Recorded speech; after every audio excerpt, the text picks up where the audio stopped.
and what's the problem that you solve? I mean, I'm a sucker for a pretty color and a new logo. Trust was very important to us in getting that. But people saw us too much of a travel company, is that when people pay, their money is protected and they can get repaid in the event of that insolvency. So, and when we first started doing this, it was, how can we provide financial protection in this? I'd say the challenge is it can be convoluted at times. Will, who are you? What does your company do? And what's the problem that you solve? So Will Plummer, I'm CEO of Trust My Group. Within that, we've got a couple of companies. We have TMU Management, which is an insurance MGA providing credit risk insurance to travel companies, acquirers, and FX houses. And then the side I focus on more on is what was called Trust My Travel. It's now called Repayd. So it's a merchant of record payment solution to travel companies. So what we're providing is financial protection ultimately to the customer, but in reality, how it manifests itself for travel companies is a global payment solution to them. So allowing them to accept payments from customers all over the world, hopefully in the most effective and cost-efficient way.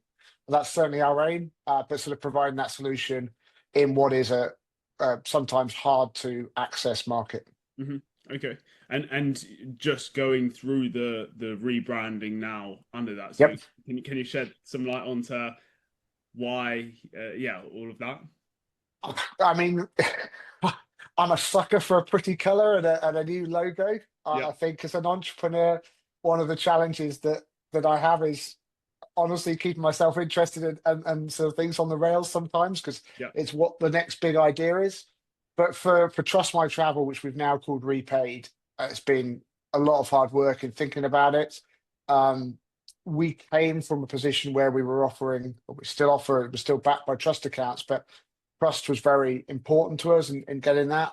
But people saw us too much of a travel company, and we are a payments company first and foremost. We are providing that solution. So Repayd very much came around to make it clear that we were that payments company, but also the whole concept behind it is that when people pay, their money is protected and they can get repaid in the event of that insolvency. So, as I say, a lot of hard work went into it. It's a really exciting part of where we're going now. We've also launched a new technical platform and dashboard to all users on that. And still keeping the legacy. We still kept the group name, Trust My Group, to keep that sort of legacy of what we've done. But it's Repayd from here on in. Nice. Okay, cool. So can we wind back a bit talking about the legacy? So what made you start this company?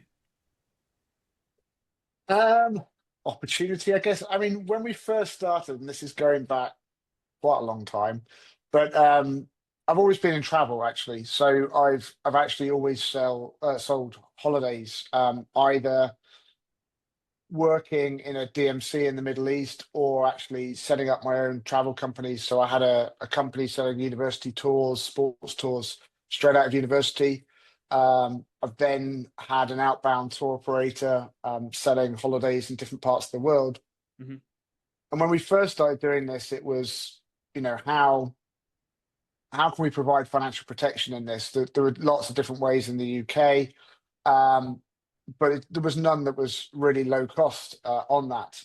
And we'd actually built a booking system collectively, myself and my business partner, the year before, and we were working out how to monetize it. And so joining the two things together, we realized that there wasn't a lot of money in booking systems. Anyone that runs a successful one, I doff my cap. But it was really about this opportunity around the financial protection. And then for a trust account, people need to get money into this trust account. So we built out this payment solution. And that was really what grabbed people's attention. That was really what they were interested in. And it's taken us far and wide. I think we're in certainly over 100. I think it's more like 130 plus countries around the world where we're actually, we're not located there, but we're actually processing for travel companies in those locations. So it's really taken hold. It's been great. But yeah, it came from firstly a booking system, but latterly how we could get into that sort of financial protection side of things. Mm-hmm. Okay. And what was the solution before there was the financial protection? Because I'm not aware. The, well, the financial protection's always been there, and so how we looked at it, the law in the UK is you can either have a trust account, a bond, or an insurance Mhm. solution in the market. And so we based everything around a trust account, which is why it was originally called Trust My Travel. Mhm. Um, but it was none of them are sort of low cost. None of them were, and I would suggest that some of them still aren't really up with the times. It wasn't about capturing the data at the point of a transaction. It was very much reported data, potentially a month later.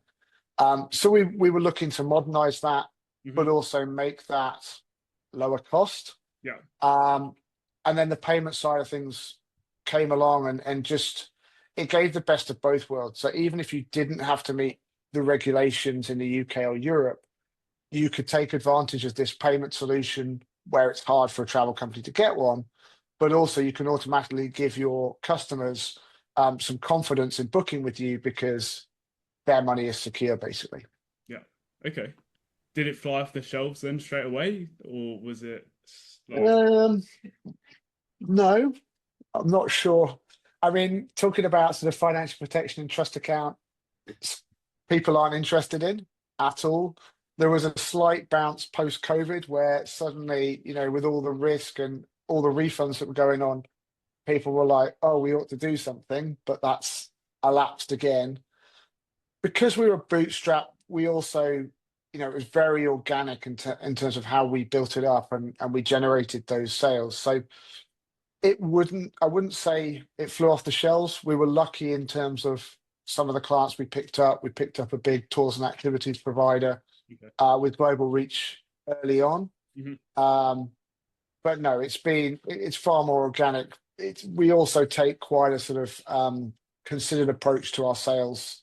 We want to have that relationship, we want to have the long-term relationship with the client. It's not just you know, fast off the shelf pay and get no retention. That's very much how we look at that sales process. Yeah. Okay. So like the account-based sales approach. Like Absolutely, yeah, yeah, yeah. so. And there's so many nuances as well within travel. You say Mhm. travel and everyone goes, oh, it's really simple, but there's so many verticals. Mhm. You've got your airlines, you've got your accommodation, you've got your tours and activities, your tour operators, and they all work so differently. And it's for us, it's really about knowing that, understanding that, but also working with the client to get them the right solution. And yeah, from your time in the space, probably massively helps. So what was that first motion then? That first sales motion? It was outbound to a big a large organization, and you signed them on through just being everywhere. Luck. What did that look? Yeah. Luck. It was a lot of it was relationship, and I'd certainly encourage people that forming relationships with people in the industry, even if you're not going to do business, is so crucial. Networking can be incredibly painful at times, but my experience has been that people want to see you a number of times. They want to know that you're still sort of in existence. So it's funny how I used to go to this conference, and it's only after going for 3 or 4 years, people are like, "Oh, you're still here. We should talk," kind of thing. It's that kind of, and not even persistence in terms of the sale, but just people feeling secure that you're a bona fide company, especially when you're talking about money, Hmm. that actually you were around, you're able to stand on your own 2 feet, kind of thing, and not here today, gone tomorrow. So that's how we've done it. As I say, probably early on we got very lucky. We got in a conversation based around actually reservation platforms that we were connected to and working with.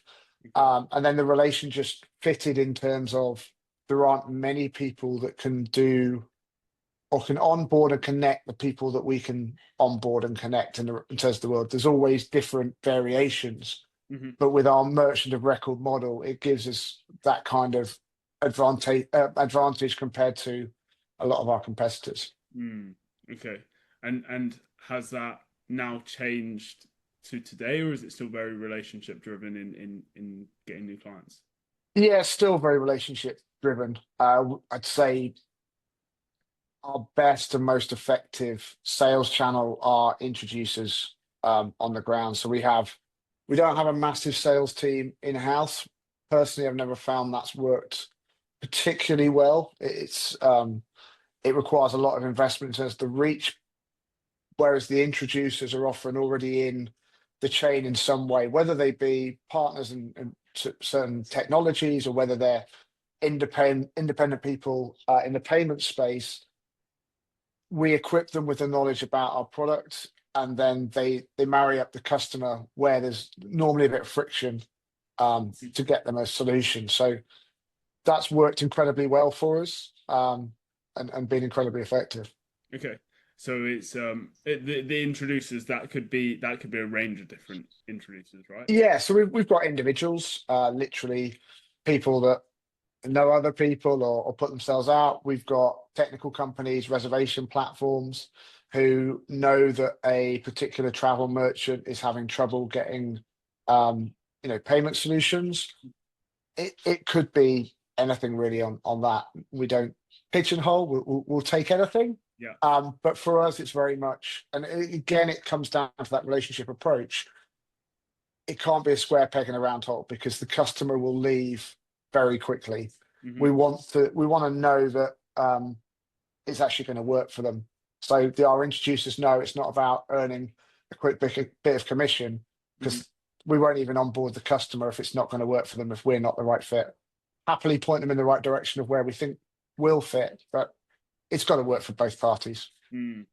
And have you found that that's then because you're taking that like true relationship consultative approach that has made your sales process maybe not even feel like a sales process? It's just like matching.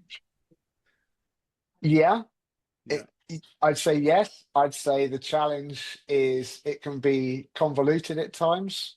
It's often a much longer process. I don't think we're especially pushy, and you might, outside investors, if they ever came in, might want us to be a little bit pushier on that. But for us, again, it's about we are the right solution. And kind of going back to the networking point, it's amazing how talking to people, even if they're potential clients who then don't tend to use you, because of that approach, they'll actually go, oh, you should go and talk to Will and the Repayd team, because they'll probably be able to help you. And we've got business from firstly referrals of people that already work with us, but also potentially people that have chosen not to work with us because we weren't the right fit for them. So Nice. yeah, I feel pretty good about that side of things. Yeah, nice. Okay.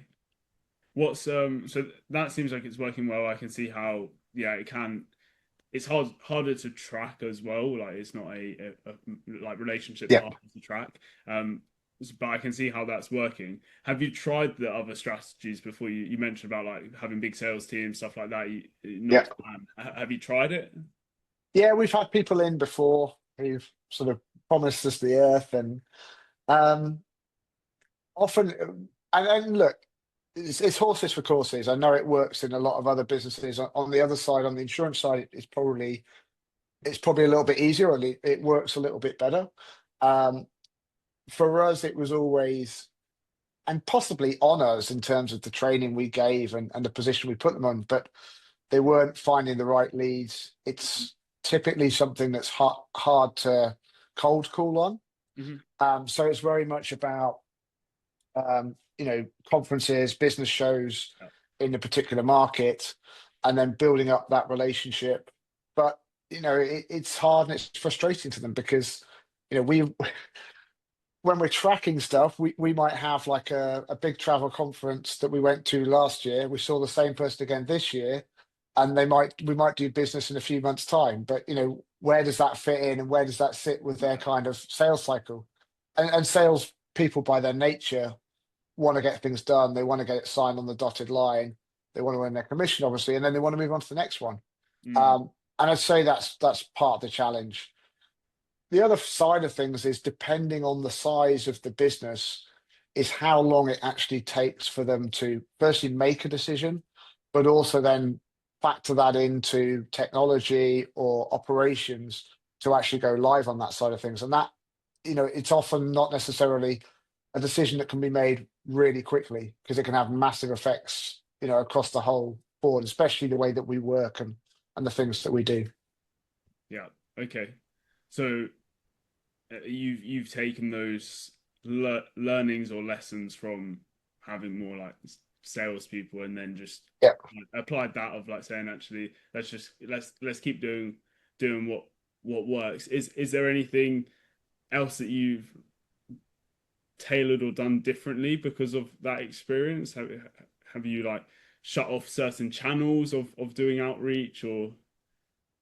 No, I say we've got better in terms of probably information that we give. There's a balance between providing too little and then not getting sorry, providing too little and then getting massive engagement, but then having conversations and finding that we're not the right fit, to also actually informing people of what we do. And again, Mm, big part of the rebrand to make it very clear in terms of what we're going. We're going with the tagline, the travel merchant account. So hmm. it's really clear what we do. Trust My Travel was very much, where can I buy a holiday to? What can I do? It's like, we don't do that. Yeah. So focus on that, focus on the information, um, just making sure that we have a greater understanding. But our approach has really been a lot of industry events, but the right industry events, Yeah. equipping our introducers. It's all about finesse. And obviously things keep changing. We live in a world that's faster moving than ever with AI coming in. So we do try a lot of things. We've got enough flexibility to try things. I'd say the core still works, that relationship still works, but I'm certainly not against, marketing in certain places or trying different sales channel. Um, but at the moment, relationship is what's working well to us, and finessing that. And Yeah. it's a continual finessing. Yeah, yeah, okay. No, I like that. So, if I one of the conversations that I had yesterday was a founder talking about how they don't think certain channels work anymore. One being email. What's your opinion on sales channels just completely not working in like you mentioned, a fast changing environment? Do Yeah. you agree? Do you disagree? I think it depends who you are and what you are. I think some things work for some people, otherwise they wouldn't do it. I think some people get caught up in doing it because they've seen it work for other people, but they haven't necessarily understand that it might not work for them and it doesn't work for them. Mm. Certainly, if I was starting out again, I think you've got to try everything and see what works. Hmm. I mean, I'm one of those people that if someone sends me a LinkedIn message, uh, I'll barely reply anyway, but certainly not if they're trying to sell me something. I will not, that's just like a Yeah. no for me.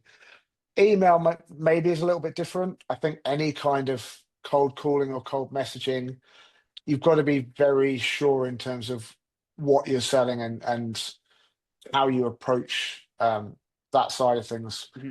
It's never really worked for us.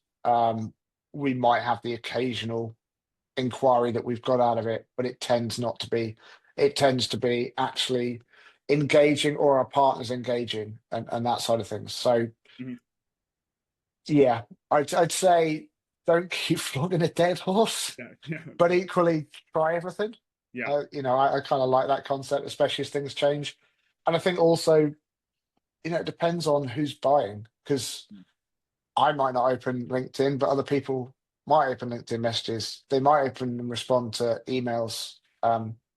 People have made big businesses out of it, so you've got to assume that it works pretty well for some companies and some verticals. Yeah, yeah. I always say that there's always some value in all of them. Just you can't necessarily rely on them. So like even Correct. with Yeah. trying to get you on the podcast, I think I probably sent you 6 emails, called the office a I mean, couple. I like persistence. Yeah, Don't get me wrong, Cormac. I like persistence. Absolutely. And it's like, here's a persistent guy. Let's find out what he wants. So mm, absolutely persistent. But you've also got to be prepared to take the knocks, where it's just like, no, I'm not interested. I think one of the biggest annoyances for me, probably around the LinkedIn and the cold emails, is if you take a scattergun approach, that's fine. You've got to expect minimum results. But if you're messaging and going, I get quite a lot which says, we're the number one Mm. destination management company in India or wherever it may be. It's like, well, I actually understand what I do. I'm not selling holidays. That's why I've changed the name. But we're not selling holidays. So you can get that from my LinkedIn profile. You've sent me a private message. You could have taken the time to go, come on a podcast like you did, or um, do you want to buy some fraud monitoring services that would be prevalent to your business? That kind of thing. I think, you've really got to know and focus on that to get the best out of it. Hmm. Yeah, And be persistent, Cormac. There you go. yeah, there we go. No, I agree. Okay, well, let's go into a bit of a quick fire round. So, um, I'll just ask you questions, and you don't need to give full explanations, just off like a couple sentences. So a book or a podcast that's changed how you think. I'm a softie. I like a story. I really like Creativity Inc., which was the Pixar story, and I like Shoe Dog, which was a Nike story. Just I like the inspiration and how things can go wrong, and just yeah. Yeah, nice. Yeah, I've read Shoe Dog, not you said Creativity. Creativity Inc. So it's the Pixar story. Really, really interesting in terms of how they did everything, and Okay, yeah. cool. A sales or business tool that you're using a lot or liking at the moment? Oh, that's a tough one. I don't like any of them, and my staff will tell you I'm the worst person to do any kind of admin side of things. Yeah, I'm going to answer networking. That's my answer. yeah, fair enough. No, I like it. Okay. Well, I would ask the underrated go-to-market channel question, but I guess it's going to be networking as well and events. Again, it depends what you're selling. Hmm. I think if you're selling a low value product, then you're not necessarily going to get the best return unless you're trying to do a sort of B2B deal. If you're doing something like we're doing in the payment space or technology space, then given often the size of the investment, the size of the opportunity, you need to have that relationship. And for me, it's always about trying to understand the problem and then solve it. Hmm. Whether it be, it's hopefully normally what we're doing. There are a lot of what we call in the business willisms where I've tried to solve stuff where we've not necessarily got the right solution in place, but that's how I kind of approach it. Okay. Yeah, yeah, fine. Um, Founder or sales leader you really admire? Might be controversial, but I do quite like Michael O'Leary of Ryanair. I just think what he's done with that business, he is highly controversial in terms of some of the stuff he comes out with. And you love or hate them. For me, Ryanair is what it is. They don't pretend to be anything else. But he comes out with great snippets. Like one week he'll say you'll never see flights being sold for 19.99, and 2 weeks later Ryanair launches sales at 19.99. But he's got all this attention, he's got all this buzz, and I just think, okay, he's not ashamed to say a lot of things, but he lives by what he says, and I admire that. Not sure. No, I'm not even not sure. I don't have the balls for that sort of thing, but I admire how he's approached it and what he's done. And you only have to look at the share price and the effect on the business. I think he's massively instrumental on that. And Yeah. that's why he's getting the £100 million bonus or whatever it is. So Yeah, yeah. And no, so just on that, I know it's the quickfire round, but how do you balance like the controversial takes, like the maybe bold marketing stuff? Because I personally I try and balance it as well, yeah, but knowing how far out there I'm happy to share my opinions on stuff. So how do you approach that? I mean, I'm a little bit easier. It's a little bit easier for us because, we're privately owned business. We don't have investors. We bootstrapped it, and now it's sort of self-funded. So provided I don't ostracize my clients, I can say what I think, and that's served me well. I do think people should say more what they think. I think people actually respect a bit of honesty. I mean, so going speaking at shows or being on panels, I actually, I mean, I always try and speak my mind, but I actually think it's far more entertaining and interesting when someone gives their opinion on something even if it potentially conflicts with their business. Provided they make it clear it's their own personal opinion. I think people respect that. Often people feel restricted by it, and even as a founder, you think, oh well, I can't say that because I might not get a client. My experience, and I thought this myself, but my experience has been people respect your opinion more, and they want to know that you've got an opinion and a view. And yeah, I think I'm a big advocate for that. I mean, don't be controversial or rude, but push the boundaries and be a bit honest. I think people want that honesty and integrity. Yeah. Okay. Well, you might see some might see me getting banned And, from LinkedIn or something now following the advice. well, no, well, depends how controversial you're going to Yeah. be. But I think the other thing with something like LinkedIn is it can be very sterile at times. So if Mm. you're not being a little bit controversial to provoke a conversation, kind of what's the point? Mm. You can churn out the same thing, but yeah, what's the point? Yeah. No, I agree. Okay. Well, that's been great. Where can people connect with you? So LinkedIn, funnily enough, I do write a lot of rubbish on there. Yeah. Or else come through the Repayd website, so repayd.com. Find me there. I'm always happy to talk to people about stuff. Um, you know, if you're going to send me a LinkedIn message, make it interesting. Don't try and sell me something Yeah. straight off the bat. I need to be engaged. I need to feel that relationship, and then yeah, but always happy to impart my learnings. And for me, it's all about learnings. The amount of mistakes I've made over my time in various different things. Yeah, I think that's important as part of a business leader, an entrepreneur. For me, it's you can make a mistake, just don't make the same mistake again. Yeah. Learn from that, and if you make a different one, that's okay. Nice. All right. Well, that's the pod. There we go.